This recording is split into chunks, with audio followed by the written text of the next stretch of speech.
मेरे महबूब मेरे सनम शुक्रिया मेहरबानी करम। নাফাকুম দেখা শেষ হলো, এরপরে আমরা চলে যাবো আমি আপনাদের উদ্দেশ্যে।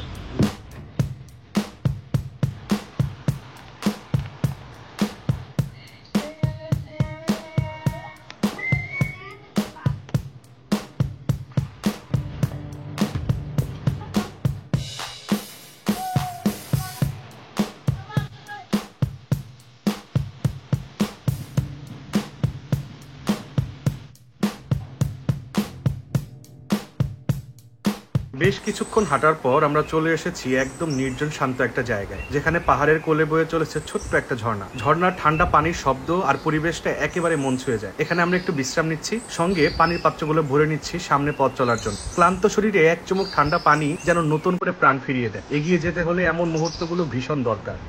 আমি যখন আমিয়াখুম আসার পরিকল্পনা করি, তখন ইন্টারনেটে ইউটিউবে অনেক খুঁজেও ট্রেকিং এর সম্পূর্ণ রাস্তাটা নিয়ে কোনো ভালো ব্লগ খুঁজে পাইনি। তাই ভাবলাম আমি নিজেই আপনাদের জন্য একটা বিস্তারিত ভিডিও বানাবো। এই ভিডিওটা বিশেষভাবে উপকারী হবে তাদের জন্য যারা আমিয়াখুম আসতে চান এবং আগে থেকে রাস্তাটা সম্পর্কে পরিষ্কার ধারণা নিতে চান। তবে একটা কথা বলে রাখি, এই ভিডিওটা একটু বড় হবে, কারণ আমি প্রতিটি অংশে ট্রেকিং এর পথটা বিস্তারিত দেখানোর চেষ্টা করছি। যারা ট্রেকিং ভালোবাসেন, অ্যাডভেঞ্চার পছন্দ করেন, তারা একদমই মিস করবেন না। অনুরোধ করব ভিডিওটা পুরোটা মন দিয়ে দেখবেন।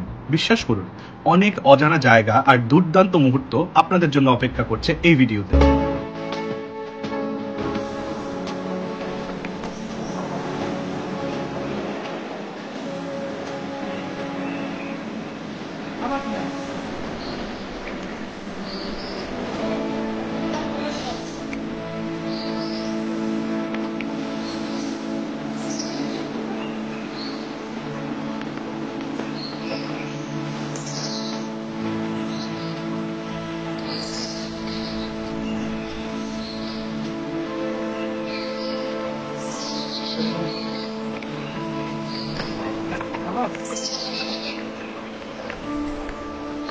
এক জায়গায় সবথেকে বসে তখন কোনো কল্পনা লাঠি দরকার নেই। অনেকক্ষণ ধরে জঙ্গল, ঝিরিপথ আর পাহাড়ি রাস্তা পেরিয়ে আমরা এবার এসেছি এমন এক অন্যরকম জায়গায়। চোখের সামনে বিশাল একটা পাথর দাঁড়িয়ে আছে, যেন প্রকৃতি নিজেই পাহারা দিচ্ছে এই পথ।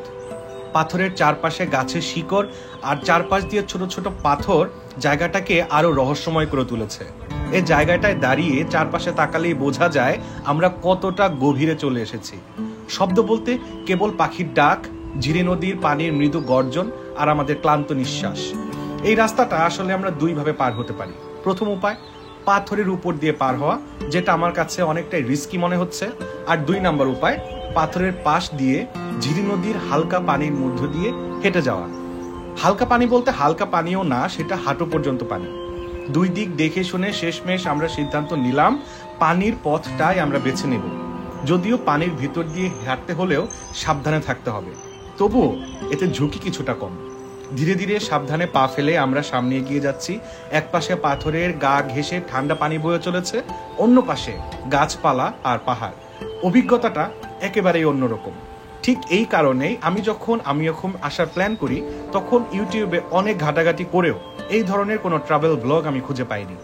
আপনারা যারা আমিয়াখুম আসবেন, তারা যেন খুব সুন্দরভাবে এই ম্যাপটা, এই রাস্তাটা বুঝতে পারেন, আপনাদের জন্যই এই ভিডিওটা করা।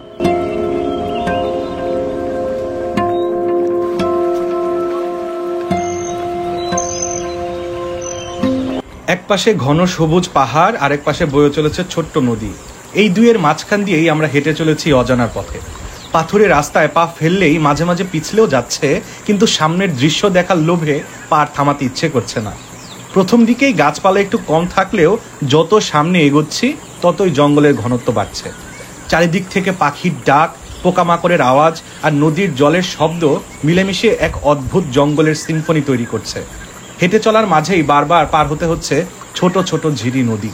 কোথাও পানি পায়ের গোড়ালি ছুঁয়ে যাচ্ছে, কোথাও আবার হাঁটু পর্যন্ত, কোথাও আবার কোমর পানি পার হতে হচ্ছে আমাদের। প্রতিটা ধাপ পার হতে হচ্ছে খুবই সাবধানে।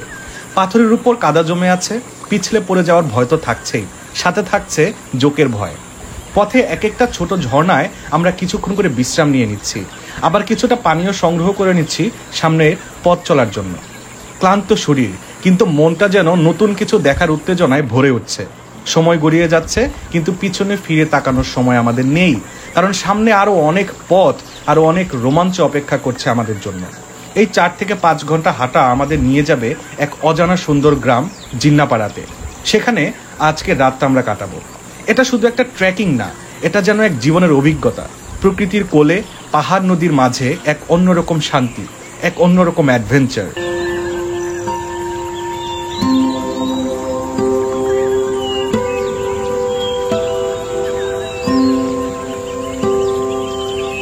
আরো বেশ কিছুক্ষণ হাঁটার পর আমরা ছোট্ট একটা ঝর্ণার মতো একটা জায়গা খুঁজে পেয়েছি। পাহাড়ের গা বেয়ে নিচের দিকে নেমে আসছে ঠান্ডা স্বচ্ছ পানি, একদম প্রাকৃতিক। এখান থেকেই আমরা আমাদের পানির বোতলগুলো ভরে নিচ্ছি। সামনে এখনো অনেকটা পথ বাকি, তাই এই বিশুদ্ধ পানিই হবে আমাদের পরবর্তী রাস্তায় চলার শক্তি। আপনারা যখন আমিয়াখুমের দিকে যাবেন, যখনই এই জায়গাগুলো খুঁজে পাবেন, সেখান থেকে আপনারা আপনাদের পানির বোতলগুলো ভরে নেবেন।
অবশেষে আমরা পৌঁছে গেছি জিন্নাপাড়ায়। প্রায় 5 ঘন্টা একটানা হাঁটার পর এখানে আসতে পারলাম। রাস্তাটা যেমন কষ্টের ছিল, এই গ্রামের সৌন্দর্য তেমনি মন ভালো করে দেওয়ার মতো। জিন্নাপাড়া ছোট্ট একটা গ্রাম, এখানে বসবাস করেন মুরং জনগোষ্ঠীর কিছু পরিবার। চারপাশে ঘেরা সবুজ পাহাড় আর নিস্তব্ধতা যেন একটা অন্য জগৎ তৈরি করে রেখেছে এখানে।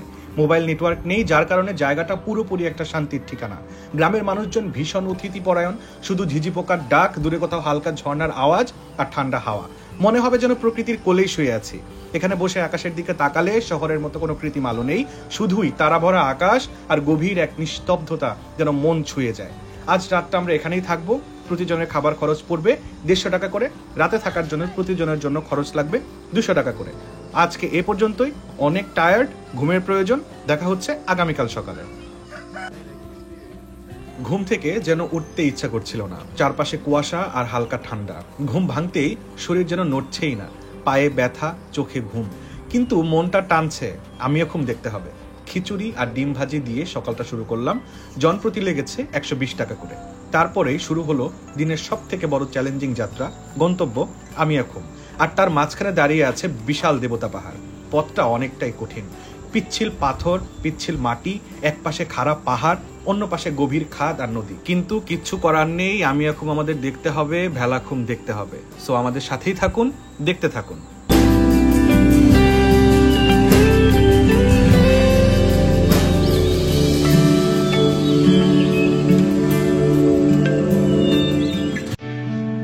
দেবতা পাহাড় ট্রেকিং এর সময় ভয়ানক একটা চড়াই উঠতে হয়। এই পাহাড়ের উচ্চতা অনেক, আর এর গা বেয়ে ওঠার পথটা একেবারেই সহজ না। সরু, খাড়া আর চারপাশে শুধু গাছ আর পাথর। অনেকে এই জায়গাটাকে ভয় পায়, কারণ এখান থেকে পিছলে গেলে নিচে পড়ে যাওয়ার ঝুঁকি অনেক। দেবতা পাহাড় নামটার পেছনেও আছে এক রহস্যময় ইতিহাস। বলা হয় আগে পাহাড়ি লোকেরা এই পাহাড়কে দেবতা হিসেবে মানত। তারা বিশ্বাস করত এই পাহাড়ে দেবতারা বাস করেন। সেই থেকেই এর নাম হয় দেবতা পাহাড়। এখনো যারা ট্রেক করে তারা বলে এই পাহাড়টা পেরোনো একরকম মেন্টাল এবং ফিজিক্যাল টেস্ট। শরীরের শক্তির সাথে সাথে মানসিক দৃঢ়তাও লাগে। এই পাহাড় পেরোনোর পরেই শুরু হয় আমিয়াখুমের রাস্তাটা। একদিকে বিশাল বিশাল পাথর, অন্যদিকে গর্জে চলা পানি। এই সবকিছুর মাঝ দিয়ে একেবারে জঙ্গলের ভিতর দিয়ে হেঁটে যেতে হয়। পুরো পথটা এতটাই কষ্টকর যে মনে হয় আর এক পাও ফেলা যাবে না। কিন্তু আমিয়াখুমের সৌন্দর্যের কথা মনে পড়লে শরীর মন আবার শক্তি খুঁজে পায়। সামনে মাচা আছে চিল করার জন্য। আমরা সবাই এখানে চিল করবো। চিল, ওকে ওকে গাইস, গরুস, আপাতত এখানে আমরা চিল করবো। আপনার সাথে থাকুন গরুস গাইস। যারা জায়দা, তো কেমন লাগতেছে? আজকে সমস্যা নেই। চিল চিল, এই তোমরা চিল। মং ভাই, আপনি কি চিল? ফিল করছি, অনেক ফিল করছি। হ্যাঁ, কষ্ট একটু হয়েছে। এটা গরমের জন্য হয়েছে আর কি। গরমের জন্য হয়েছে যে কিছুক্ষণের মধ্যে আমরা আবার আসলে খেয়ে তো হাঁটা যায়। হ্যাঁ, সমস্যা এটা।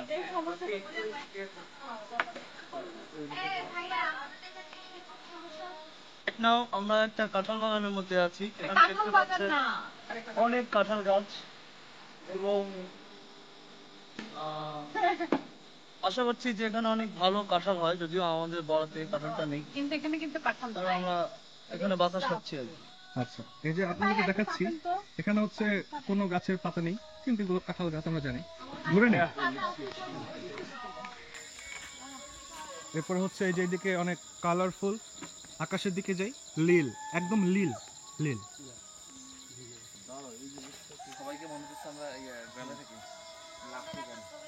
এই যে আমি একটু ভিডিও করতে করতে ছবিতে থাকি। ওকে, মং ভাই চিল করছে। মং ভাই একটু পর পর চিল করে, এখন একদম প্রচুর চিল করছে। ওকে, দেবতা পাহাড়ের উচ্চতা সম্পর্কে বিভিন্ন সূত্রে ভিন্ন ভিন্ন তথ্য পাওয়া যায়। কিছু সূত্রে উচ্চতা প্রায় 1150 ফুট, আবার কিছু ক্ষেত্রে প্রায় 1273 ফুট উল্লেখ করা হয়েছে। এই পার্থক্যের কারণ হতে পারে পরিমাপের পদ্ধতি বা স্থানীয় ভিন্নতা। স্থানীয় আদিবাসী সম্প্রদায়ের মধ্যে দেবতা পাহাড় একটা পবিত্র স্থান হিসেবে পরিচিত। তারা বিশ্বাস করেন এই পাহাড়ে দেবতারা বাস করেন এবং এটি তাদের আধ্যাত্মিক ও সাংস্কৃতিক জীবনে গুরুত্বপূর্ণ ভূমিকা পালন করে। ট্রেকিং এর চ্যালেঞ্জ ও সতর্কতা হিসেবে দেবতা পাহাড় অতিক্রম করা বেশ চ্যালেঞ্জিং। কারণ পথটি খাড়া এবং পিচ্ছিল। কিছু স্থানে প্রায় 90 ডিগ্রি কোণে উঠতে হয়, যা শারীরিকভাবে কষ্টসাধ্য এবং বিপজ্জনকও হতে পারে। তাই এই পথ পাড়ি দেওয়ার সময় পর্যাপ্ত প্রস্তুতি নেওয়া এবং স্থানীয় গাইডের সহায়তা নেওয়া গুরুত্বপূর্ণ। দেবতা পাহাড়ের পরবর্তী গন্তব্য দেবতা পাহাড় অতিক্রম করার পর পর্যটকরা সাধারণত আমিয়াখুম, ভেলাখুম এবং সাতভাইখুমের মতো প্রাকৃতিক সৌন্দর্য স্থানগুলো পরিদর্শন করে। এই স্থানগুলোতে পৌঁছাতে আরও কয়েক ঘন্টা ট্রেকিং করতে হয়, যা শারীরিকভাবে ক্লান্তিকর পথ। এই এলাকা ভ্রমণ করার আগে স্থানীয় প্রশাসনের অনুমতি নিতে হয় এবং স্থানীয় গাইডের সহায়তা নিতে হয়। পথটি বিপজ্জনক হওয়ায় সতর্কতা অবলম্বন করা এবং প্রয়োজনীয় সরঞ্জাম সঙ্গে রাখতেই হবে।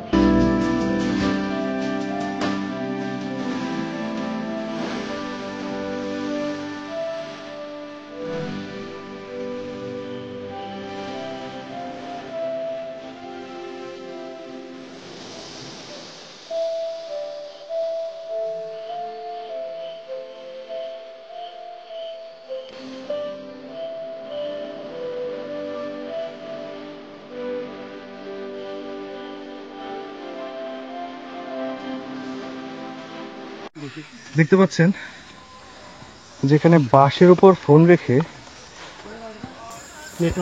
নেটওয়ার্ক একটু পাওয়া যাবে। এখান থেকে আপনি জরুরি প্রয়োজনে কার সাথে কথা বলে নিতে পারবেন। এখানে ফোনটা হাতে রাখলে হবে না, বাঁশের উপর রাখতে হবে। আচ্ছা, ফোনে কথা বলবেন, এরকম ভিউ দেখবেন। আরেক দফা কেত হয়েছি, যে পানি খাচ্ছে কেত হয়ে লাগবে। এই যে একজন, হাই বিজয়। হ্যালো, এই যে সবাই একটু আরেক দফা ধরো, 5 ভাগের 1 ভাগ এসেছো দিদি।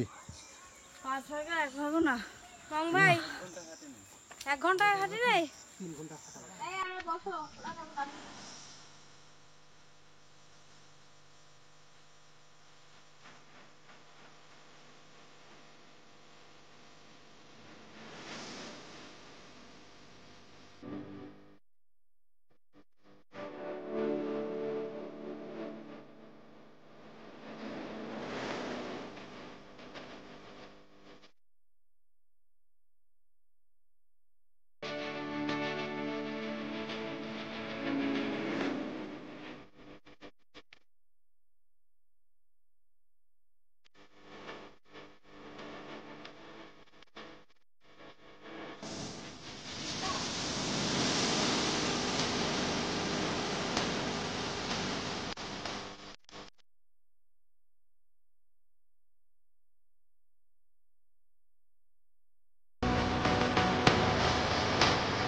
বামে যাওয়ার রাস্তা, আমি এরকম আমরা ডানে একটা ঝর্ণা পেয়েছি।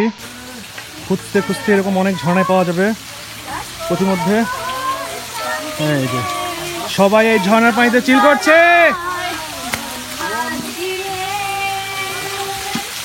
বন্যা কোথায় বন্যা ধীরে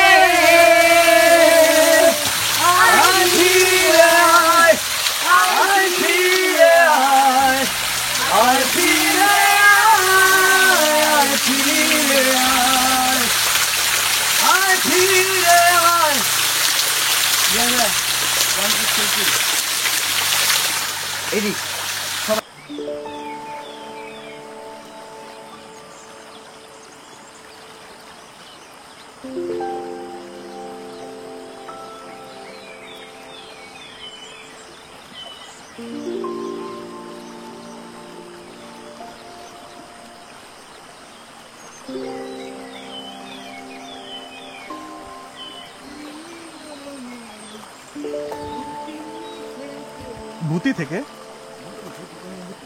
ও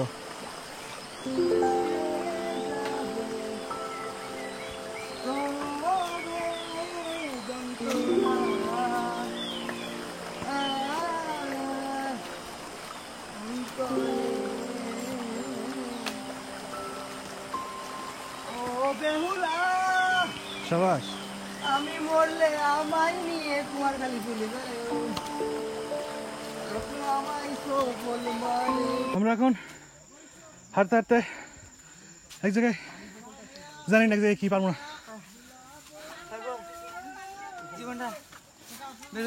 এখানে আমরা হয়ে গেল কিছুক্ষণ রেস্ট, তারপরে নেবো স্লাইন স্লাইন খাবো।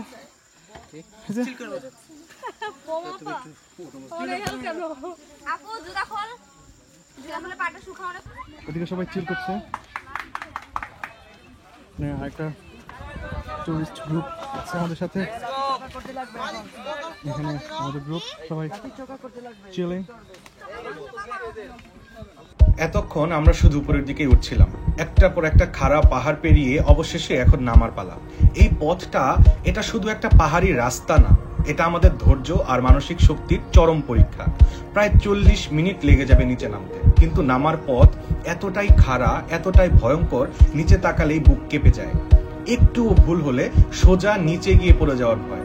আমাদের আগের গ্রুপের মধ্যে 4 জন নিচে তাকিয়েই সিদ্ধান্ত নিয়েছে আর যাবে না। একজন তো ভয়ে বমি করে ফেলেছে। আমরাও কিছুক্ষণ থেমে গিয়েছিলাম, ভাবছিলাম এখান থেকে ফিরে যাই কিনা, কিন্তু এত দূর এসে ফিরে যাওয়াটা কি ঠিক হবে? না, এত পথ পেরিয়ে এসেছি শুধু সেই এক ঝলক আমিয়া খুম আর ভেলাখুমের সৌন্দর্য দেখতে। আমরা সিদ্ধান্ত নিলাম ভয়কে জয় করব। পা শক্ত করে, মন শক্ত করে শুরু করলাম আমাদের মনের যুদ্ধ। এটাই হলো আসল ট্রেক, এটাই হলো দেবতা পাহাড় পার হওয়ার গল্প।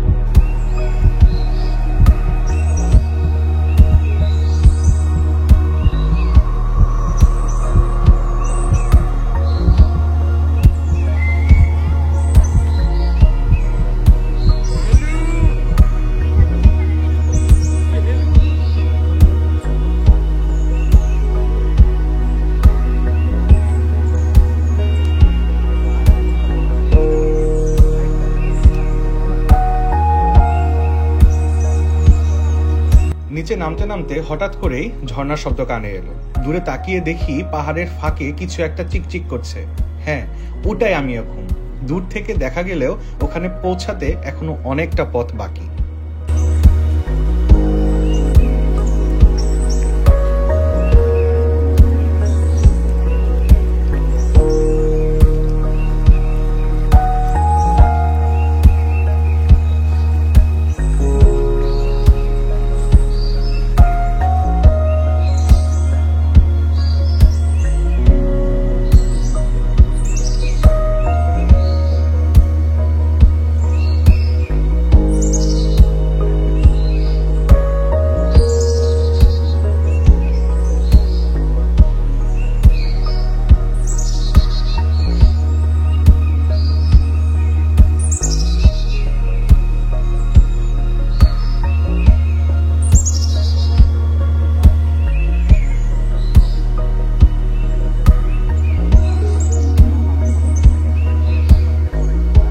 অবশেষে আমরা দেবতা পাহাড়ের কঠিন নামার পথটা পার করে একেবারে নিচে পৌঁছে গেছি।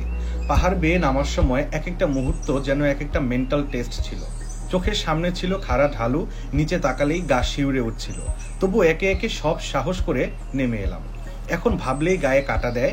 জিন্নাপাড়ায় ফিরে যাওয়ার সময় আমাদের আবার এই পথটাই উল্টোভাবে উঠতে হবে।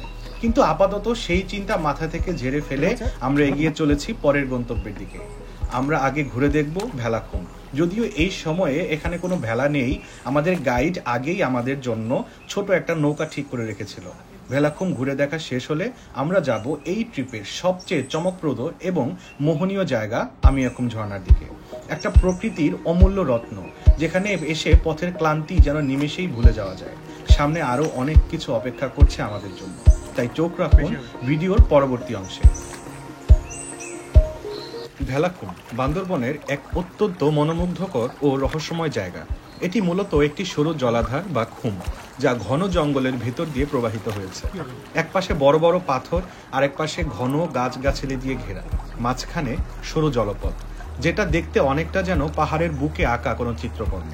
এই খুমটির একটি বিশেষত্ব হলো এখানে নৌকা বা ভেলা চড়েই সাধারণত সবাই প্রবেশ করে থাকে, আর সেই কারণেই এর নাম ভেলা খুম। যদিও বছরের কিছু সময় পানি কমে গেলে ভেলা চলাচল বন্ধ থাকে, তবে প্রাকৃতিক সৌন্দর্য তখনও অটুট থাকে। পানি এতটাই স্বচ্ছ আর ঠান্ডা যে নিচের পাথরগুলো পর্যন্ত পরিষ্কার দেখা যায়। চারপাশের নীরবতা, পাখির ডাক, জঙ্গলের ছায়া সব মিলিয়ে ভেলাখুমে যেন প্রকৃতি নিজেকে নিঃশব্দে মিলে ধরেছে। আমাদের সৌভাগ্য যে আমাদের গাইড আগে থেকেই আমাদের জন্য ছোট একটা নৌকা ঠিক করে রেখেছিল, তাই পানি কম থাকা সত্ত্বেও আমরা কিছুটা অংশ ঘুরে দেখতে পেরেছি। যারা প্রকৃতি ভালোবাসেন, যারা অ্যাডভেঞ্চার পছন্দ করেন, তাদের জন্য ভেলাখুম এক অবিস্মরণীয় অভিজ্ঞতা হয়ে থাকবে।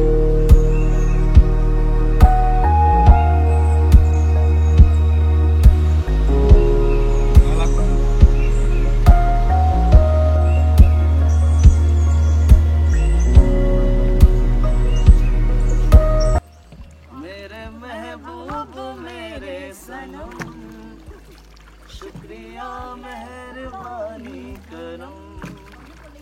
कब मैंने ये सोचा था, कब मैंने ये जाना था।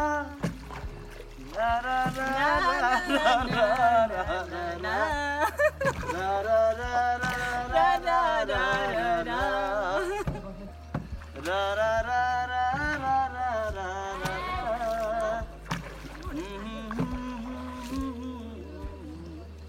ভেলাখুম দেখা শেষ। প্রকৃতির অপার সৌন্দর্যে ঘেরা এই জায়গাটা আমাদের মন ছুঁয়ে গেছে। তবু এখন আমাদের গন্তব্য সেই প্রতীক্ষিত ঝর্ণা, যেটার জন্য দীর্ঘ আর কষ্টসাধ্য এই যাত্রা। আমরা রওনা দিচ্ছি আমিয়াখুমের দিকে। এটা এখান থেকে একদম কাছেই, তাই সময় খুব একটা বেশি লাগবে না। তবুও উত্তেজনা যেন আর ধরা যাচ্ছে না। বুকের ভেতর একরকম ভালো লাগার কাঁপুনি। বান্দরবনের এই লুকানো রত্নটা, যেটা দেখতে বহু অভিযাত্রীর স্বপ্ন দেখে, সেটা এখন একদম আমাদের নাগালের মধ্যে। আর কিছুক্ষণ পরেই আমরা পৌঁছে যাব সেই জায়গায়, যেখানে পাহাড়, ঝর্ণা আর সবুজের মাঝে এক অনন্য সৌন্দর্যের ছোঁয়া অপেক্ষা করছে। চোখ রাখতে থাকুন, সামনে আসছে সেই চমকপ্রদ মুহূর্ত।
আমাদের ফুড ডিস্ট্রিবিউশন, ড্রাই ফ্রুট, ছোট কলা,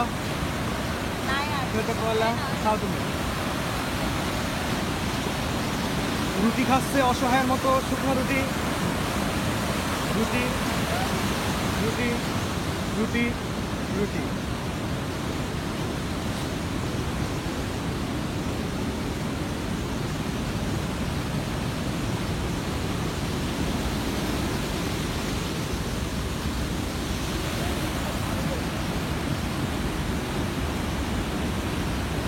সাহসিক সব অভিযাত্রী কটেজ থেকে বেরোচ্ছে।